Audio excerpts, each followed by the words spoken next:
In this video, I'm going to be covering the Poisson probability distribution. A Poisson probability distribution applies to occurrences of some event over a specified interval, where x, the random variable, represents the number of occurrences in an interval. This interval can be an interval of time, an area, it can be many different things. The requirements for a Poisson distribution are the following. So examples of Poisson applications involves like the number of internet users logging onto a website in one day. So the time period here is, or the period here is a day, right? One day. The number of patients arriving at an emergency room between 5 p.m. and 8 p.m. So again, the specified interval here would be also time between these two, between these hours. And then here we have the number of Atlantic hurricanes in 1 year. So another time period for our specified interval.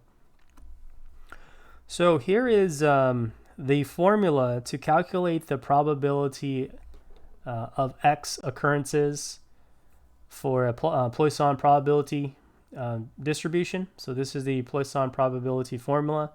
The E here is the Euler coefficient, which is approximately equal to this value. However, in this video, I'm going to be using the function on the TI-84 Plus calculator as opposed to be using the formula. And there are two formulas, or two functions rather, on the calculator that we're going to be using. We have the Poisson PDF and the Poisson CDF. So the Poisson PDF calculates the probability of exactly X occurrences, whereas the CDF would calculate the probability of X or less. Those of you guys who have the TI-83 Plus, your input's going to be a little bit different. You don't have your screen is going to be a little different when you access the Poisson PDF or CDF, and I'll touch on that when we actually do an example. So another thing that you need to know how to do is you need to know how to calculate Poisson parameter. So we have two formulas.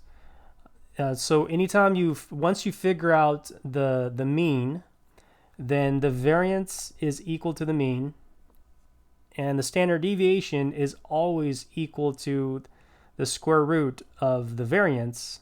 But because the variance is the same as is equal to the mean, it's equal to the square root of the mean. All right, so just kind of to give you guys like an overview, just walking you guys back, two things you have to know how to do. You have to be able to calculate probabilities involving Poisson distribution. And then number two is you have to be able to calculate parameters. All right, so let's start with the second thing first, calculating parameters for Poisson distribution. So let's take the simple example here. It says last year a person wrote 117 checks. Let the random variable X represent the number of checks he wrote in 1 day. Assuming a Poisson distribution, what is the mean number of checks written per day? What is the standard deviation? What is the variance? Round answers to 3 decimal places. All right, so the mean here is we're looking at the mean number of checks per day. And we know that in the year, last year, this person wrote 117 checks. So to calculate the checks per day, the mean would be equal to 117 checks divided by 365 days. That's the number of days in a year, right? We're assuming that it's not a leap year. So let's calculate to see what this gives us. So let's go ahead and pull up our calculator. All right, so we're going to do 117 divided by 365, and we're going to get approximately 0.321. Well, checks per day, right? Checks per day. All right, and the round off instructions, again, it says round to 3 decimal places. So the round off place value would be the 0 here. And the 5 here would increase the 0 to a 1. That's how I get the 0.321. All right, so under this answer, I'm going to write it without units. So I'm not going to write the units there. So we know that the variance is the same as the mean, right? It's equal to the mean. The value is the same. The standard deviation is equal to the square root of the mean. So sigma, the standard deviation, is equal to the square root of. And I'm not going to square root this. I'm going to square root this value instead, or at least go out to like 5 or 6 decimal places. So that's going to be 0.320548. So that should be sufficient. So let me go ahead and take the square root of that. So second square root. So second, and press this x squared button to access the square root. And I'm going to input, I can do a couple of things. I can go up to highlight that expression and press enter. So I copy and paste and then press enter. Or I could have evaluated this as well. That would have been okay as well. So second x squared 0.320548. And then evaluate, press enter to evaluate. And notice how my answers is similar enough to where if I'm going to round to 3 decimal places, these two values are going to give me the same answer if rounded to 3 decimal places. Right. So the 6 here is in a 3rd decimal place. The 1 here does not increase to 6. So the answer would be approximately 0.566. All right, so that is how you figure out parameters for a Poisson distribution. These are the formulas, right? The mean, there is no formula. You're going to have to kind of reason it out in the problem to determine how to find the mean. So once you find the mean, the variance is equal to the mean. The standard deviation is the square root of the mean. All right, let's move along to the next one. So problem number 2 says, in a recent year, Fresno had 2,807 auto accidents. Assume that Poisson distribution applies. Find the mean number of auto accidents per day. Round your answers to 1 decimal place. Okay, so first things first, we're going to figure out the mean number of accidents per day.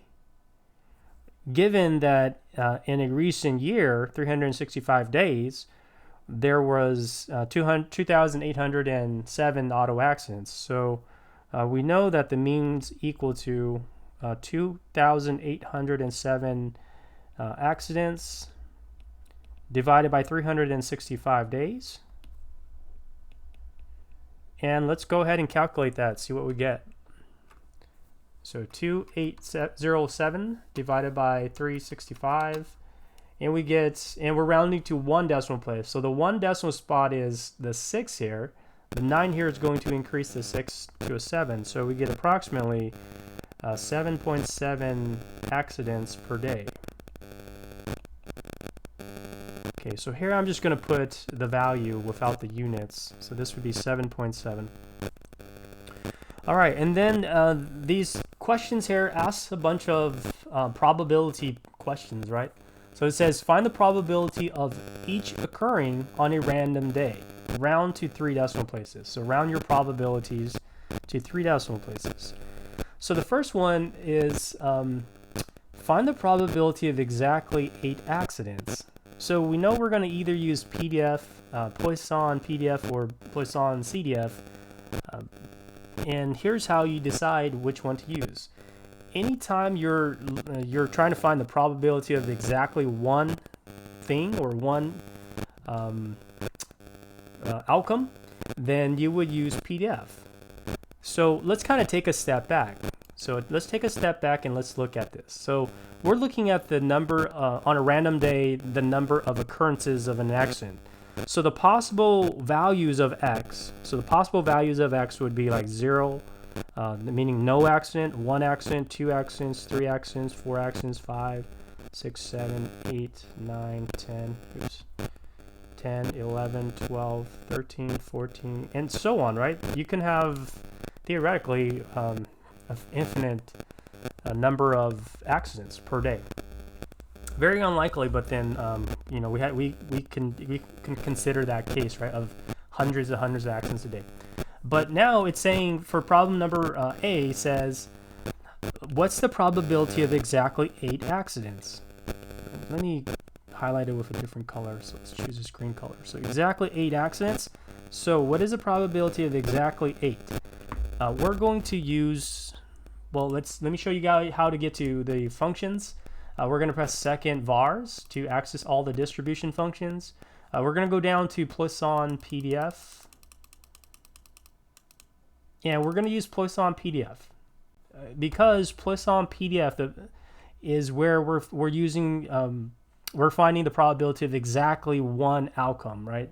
So one outcome, in this case, exactly 8 accidents on a particular day.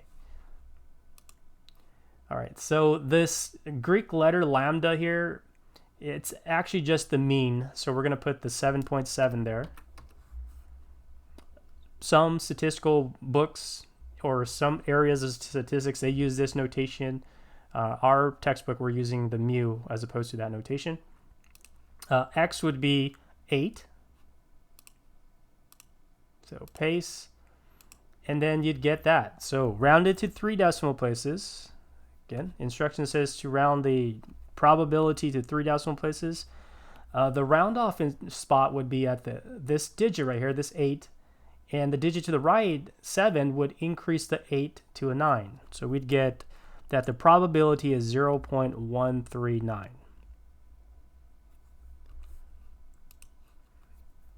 All right, so the next question is, what's the probability of at least 2 accidents? So at least 2 means 2 or more, right? At least 2 means 2 or more. So like 2 or 3 or 4 or 5, or it just keeps on going, right? So at least 2 means 2 or more. So this one's actually a little tricky. So let me pause on this one. Let me actually do the question C first, and I'll come back to do that one. And actually, I'm going to switch the highlighting color to blue, just so it's not green on green. All right, so question C says, what's the probability of at most 9 accidents? So at most 9 accident means 9 or less. So like 9 or 8 or 7 or 6 or 5 and so on, all the way to 0, right? At most 9 means that. So for a problem like this, where it's more than 1, right? So remember, we used PDF here when it was exactly 8. For a problem where it's more than 1 outcome, in this case there is 9, there's 10, right? Including the 0, there's 10 outcomes. So anytime it's more than 1, you're going to use CDF, Poisson CDF. All right, so we're going to go second vars, and we're going to go to Poisson CDF. And the way that Poisson CDF works is whatever value that we put for x, whatever value we input here, it's going to calculate the probability of that number, that outcome, or less. So our mean is 7.7. That doesn't change. Our x is, we want to calculate the probability of 9 or less. So we want to put 9 right here. All right, so we're going to click paste. Press enter. So the probability of at most 9 would be 0.753. All right, so I had said I was going to use, I was going to show you guys, how the screen would look like for like a TI-83 or the older TI-84. So if we do that, let's say we do this one. So we're going to go press second vars, and then Poisson CDF. You get this output here, right? So all you have to do there is just type in the mean, which is 7.7, and then comma, and then type in or press in the x. So again with CDF, whatever value you put for the x, it's going to calculate the probability of that number or less. So in this case, 9 or less is what we want, and you get the same exact answer. All right, so moving forward, I'm only going to use the TI-84 calculator. but that's how you would do it. So for the Poisson X PDF, it would be the same, right? Put the mean, comma, and then the X value. Okay, so now let's go back to question B. Let's see what we get there.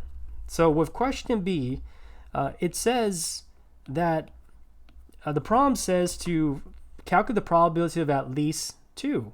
So at least 2 is like 2 or more, right? So at least 2 is 2 or more. And it keeps going on, right? I stopped at 15, but obviously the number of x can be more than 15.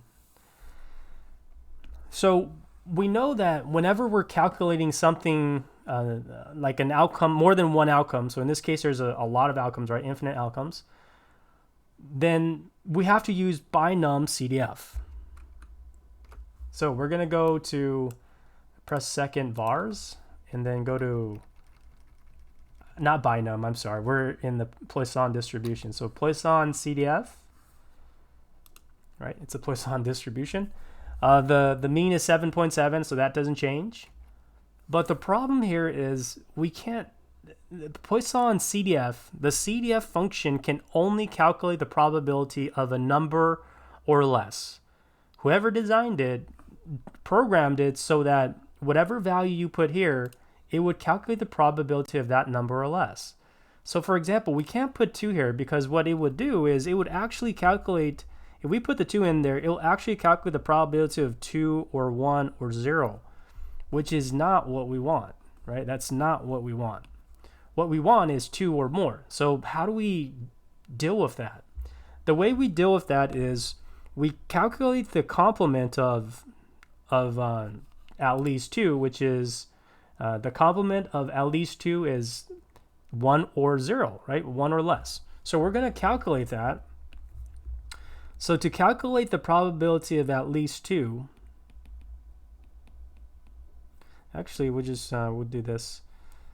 We're going to calculate the probability of 1 or less, which is the complement, and then we're going to subtract it from 1. So that's how that's our workaround with this problem. We calculate the complement, right? So this is the complement of blue, which is the probability of at least 2. And then we subtract it from 1 to get the actual probability that we're after.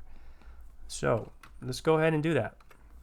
So here we're going to actually calculate the complement, which is 1 or less, right? Poisson CDF calculates the probability of a number and less. And then once we get that number, once we get that answer, we're going to take 1 and subtract it. So we'll do 1 minus, go up here and copy and paste. If you have the TI-83, you don't have that function of going up to paste, copy and paste, just type it in, right? You just got to type it in. All right, so the answer here would be approximately 0.996, right? Rounding to, this is the third decimal place. The 0 here does not increase to 6, so the 6 stays the same. So 0.996. So that's how you would calculate that. Let's go ahead and do a couple of more. So, for example, this question here is, the next one here would be calculate the probability of less than 4 accidents. Well, less than 4 accidents does not include 4. It would be 3, 2, 1, or 0, right? So it'd be 3 or less. Now it's 3 or less because 4 is not included in less than 4. And also, we can't have, like, these are whole numbers. Just kind of take note that these are discrete numbers. Like, you can't have 3.5 accidents or 3.9 accidents, so it's going to be 3 or less. That's what less than 4 means when we're talking about whole numbers. So we can easily calculate that. So we can go to second vars Poisson CDF, and we would change this to a 3 because this is going to calculate 3 or less. So paste, and that's what we would get. So 0.052, right? This 8 would change that 1 to a 2. All right, so 0.5, oops, 0.052. So just like that. And then the next one is a little bit tricky as well. So next one we have It says find the probability of that more than 12 accidents, that there are more than 12 accidents. So more than 12 means, does not include 12, so be very careful. More than 12 means, for whole numbers, it means 13 or more. All right, but remember, whenever we're trying to calculate the probability of a number or more, the CDF cannot calculate that. So we have to calculate the complement, right? We got to calculate the complement, which is 12 or less. Okay, so in the calculator, we'd go second vars, Poisson CDF, and then we'd change this to a 12. Again, we're changing it to 12 because we need to calculate the complementary, which is 12 or less. Right? The complementary of 13 or more is 12 or less. And then this is not my answer. Again, this is the probability of what I highlighted in yellow. I really want the probability of what I highlighted in blue. So, and because since the part in yellow is a complement, I just have to do 1 minus that value. So the probability of more than 12 is equal to, or approximately equal to 0.050. All right. And then finally, the last one says, what's the probability of exactly 12 accidents? So exactly 12 accidents occurring. Well, exactly 12 means just exactly 12, right? One outcome or one value. So in this case, just 12. And for a problem like that, we know we're going to use Poisson PDF. So Poisson PDF, 7.7 is the mean number of accidents. X would be 12, and press enter, and we get 0.041. So 0.041 is the answer. All right, so that's how you do these types of problem. These other problems so these are review problems, so we're not going to do these. These are more review problems involving binomial distributions. This one, we'll go ahead and do this one. I'll go ahead and do all three of these just so you guys can see how to do this. Okay, so in this problem, we have a rare form of malignant tumor occurs in 11 children in a million. So its probability is 0.00011, which is a very small probability, as we expect, right? 11 children out of a million, that's very small probability that it's going to occur. 4 cases of this tumor occurred in a town which has 10,684 children. Round answers to 3 decimal places. Answer the following. So it says use the binomial parameter formula. It actually tells us to use the binomial parameter formula for the mean, to find the mean. Find the mean number of cases in the groups of 10,684. So we're going to use a binomial parameter which says that the mean is equal to n times p, where n is the number of in our sample. In this case, we're treating this as our sample. So that's n is 10,684 times p. The p is the probability of success. Again, success is arbitrary. The success here means somebody that got the tumor. So that'd be 0.00011. So let's calculate to see what we would get. So let's go ahead and punch that in. So we have 10,684 times 0.00011, and we get, and we're rounding to 3 decimal places, so we get 0.118. So 0.118 children would get, is the average or the mean number of children who would have this disease, this rare tumor, out of 10,684. Now, this is not even a child. The reason why it's not even a child is because this tumor is so rare that among 10,684, you shouldn't even expect one child to get this disease, right? This tumor. All right, so now next question says, well, let's find the probability that the number of cases is 4 or more. So the number of cases is 4 or more. Does this suggest that the 4 cases are significantly high? All right, so we want to calculate the probability of getting 4 or more. Well, we can use the Poisson probability distribution, or we can use binomial in this case. This is binomial. The actual problem, this is under the Poisson probability distribution context. You can use either one, but let's go ahead and use the Poisson. The point of using the Poisson is that the Poisson is a lot easier to use in terms of using its formula. The Poisson probability distribution formula is a lot easier to use. But for our purposes, because we're using the calculator, it really doesn't matter. So, but then let me just go ahead and use Poisson. So in this case, X would be, we're trying to find the probability of 4 or more. So we know we're going to use Poisson CDF. So we're going to go second vars, Poisson CDF, because 4 or more is 4 or 5 or 6 or 7, right? So let me kind of draw this out so you guys can visualize this. So the number of possible children to get this tumor would be 0, 1, 2, 3, 4, 5, 6, 7, 8, 9, 10, 11, and so on, right? You can get more than that, but let's just stop at 11. And we're calculating the probability of getting, what's the probability of 4 or more getting this cancer or this tumor, right?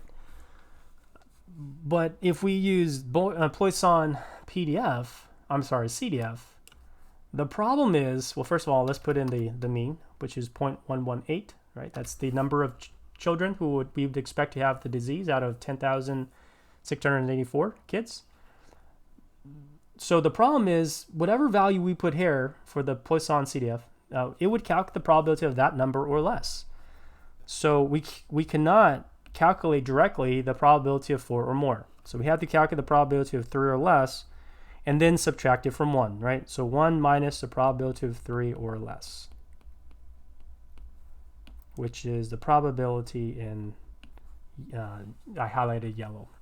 All right, so we're going to put a 3 here, knowing that this is not our answer, right? We have to do the 1 minus. All right, and then so the answer is this number, but this is scientific notation. Remember, anytime we have e to the negative 6 or e to the negative something, it's scientific notation. And that is, I'll just do the work here, but I'll erase it. So 7.3519 e to the negative 6. In standard notation, we're going to move this decimal point 6 times to the left. So that's going to be 1, 2, 3, 4, 5. Oops, 6. All right, and then fill it in with zeros. Okay, so if we round to 3 decimal places, it doesn't say the round off spot, but let's go ahead and round to 4 decimal places. It really doesn't matter. Then this is the round off spot. This 0 does not increase the 0 here. So we're going to get that the probability is 0.0000. All right, which is a small probability, which is what we expect. So let me kind of walk you guys through why this is something that we would expect. Remember, probability ranges from 0 to 1, where 0 is the probability of something. If it's 0, then that means that it's impossible. That it is something that the chances of it occurring is nearly impossible. A probability of 1 means for sure it's going to occur, it's certain to occur. In the middle, we have 0.5, which is a 50-50 chance. And the closer we get to 0, the more unlikely that event is to occur. Since this is such a rare disease that among 10,684, where you don't even expect one child to get it, the probability that 4 or more children getting this tumor would be very unlikely, which is why the probability is so low. It's practically 0. Question C says, do the 4 cases appear to be attributed to random chance? Well, The answer here is no. The reason why is because the chances or the probability of this occurring is so low that if it does occur, then it's probably not random chance. That something must be going on. So kind of think about that for a moment, because this, I usually, when I teach it, students have a hard time of grasping what's going on or grasping that answer. So let me kind of re-explain it again. So the probability of of getting 4 or more children having this tumor is so low, it's practically zero, that if it does occur, 4 cases does appear, is it chance? It probably is not chance. So no, probably not random chance. All right, so kind of think about that and see if it makes sense. And later on, when we talk about like hypothesis tests, like understanding this concept of like when the probability is low, it's probably that the occurrence is probably not by chance, and that there's probably something going on, is very important when we talk about hypothesis testing. So let me try to expand on that to see if it, let me explain it in a different way to see if it makes sense to you guys. So let me give you guys a context, like a different context, right? So let's say that I'm flipping a coin and I flip it, I don't know, say 1,000 times. And we're counting, we're keeping track. So we're tracking number of heads. And let's say it's a fair coin, right? Or let's say we're assuming that it's a fair coin. How many heads would we expect? So in other words, P, the probability of heads, right? So P, the probability of heads, would be 0.5. So we'd expect about half of them to be heads. So in other words, what we expect, the mean number of heads, right, in a 1,000 flip would be equal to 500. So this is binomial, and we, just talking and reasoning it out, you can see that it's 500 because 500 is half. But then if we were using like the formulas, that'd be N, which is 1,000, times P, which is 0.5, and you get 500, right? All right, so now what if, so again, we're assuming that the coin is fair. What if, so let's look at so the possible number of heads would be like a 0 to 1,000, right? So this is the possible number of heads. And we expect around 500 to be heads. Now, what if I flip the coin and I got like maybe 510 heads? Is that significantly high? It's more than what we expect, but could that have happened by random chance? Probably, right? Because I could have just gotten lucky and got a little bit more than 500 to get 510 heads. So if I was to ask the questions, do 510 heads appear to be attributed to random chance? You would say yes, it's probably just random chance. In other words, if you were thinking in terms of probability, the probability of 510 heads is probably somewhere right here. It's probably somewhere in the 50-50 chance, or like 0.5, something like that. Now, what if instead of 500, I flipped the coin and there were 900 heads? So flipping it 1,000 times, and the coin, the number of heads that came up was 900. Assuming that it's a fair coin, could that have been random chance? Do the 900 heads appear to be attributed to random chance? Probably not, right? So it's probably not random chance. So you're trying to thinking is probably something's wrong with the coin. So our assumption of that the coin is a fair coin is probably not true. So in other words, another way to think about it is the probability of getting 900 heads out of 100 flips, the probability is very low. So because the probability is so low, it probably, and it occurred, right? The 900 actually occurred. It probably didn't happen by random chance. All right. So that's just something to think about and try to wrap your head around just to see if it makes sense. Again, in chapter 9 or chapter 8, when we get into hypothesis tests, being able to kind of wrap your head around these kind of situations with probability and interpreting the situation becomes very important. All right. So that was 5-3 Poisson probability distribution. Hopefully you found this video helpful. If you have any questions, again, as always, please let me know.